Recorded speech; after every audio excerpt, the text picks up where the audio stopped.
ის დამოკიდებულება, რასაც ხედავთ უკრაინის მიმართ, უკრაინელი ხალხის მიმართ არის აბსოლუტურად შემაშფოთებელი. ხედავდით, რომ კონკრეტულმა ძალებმა საზარბასთან ხორცად გამოიყენეს უკრაინა, ხო, ეს არის ის სურათი, რასაც ხედავთ.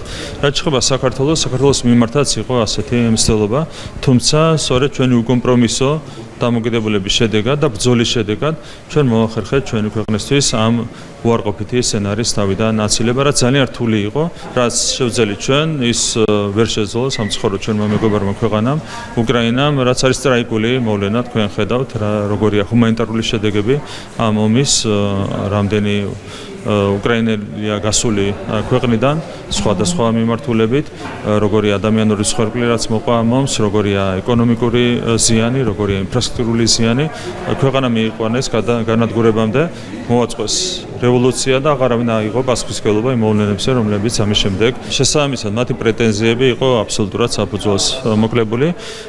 რაც შეეხება ზოგადად ამ პროცესების განვითარებას, ნახოთ დავულოდოთ მოვლენებს.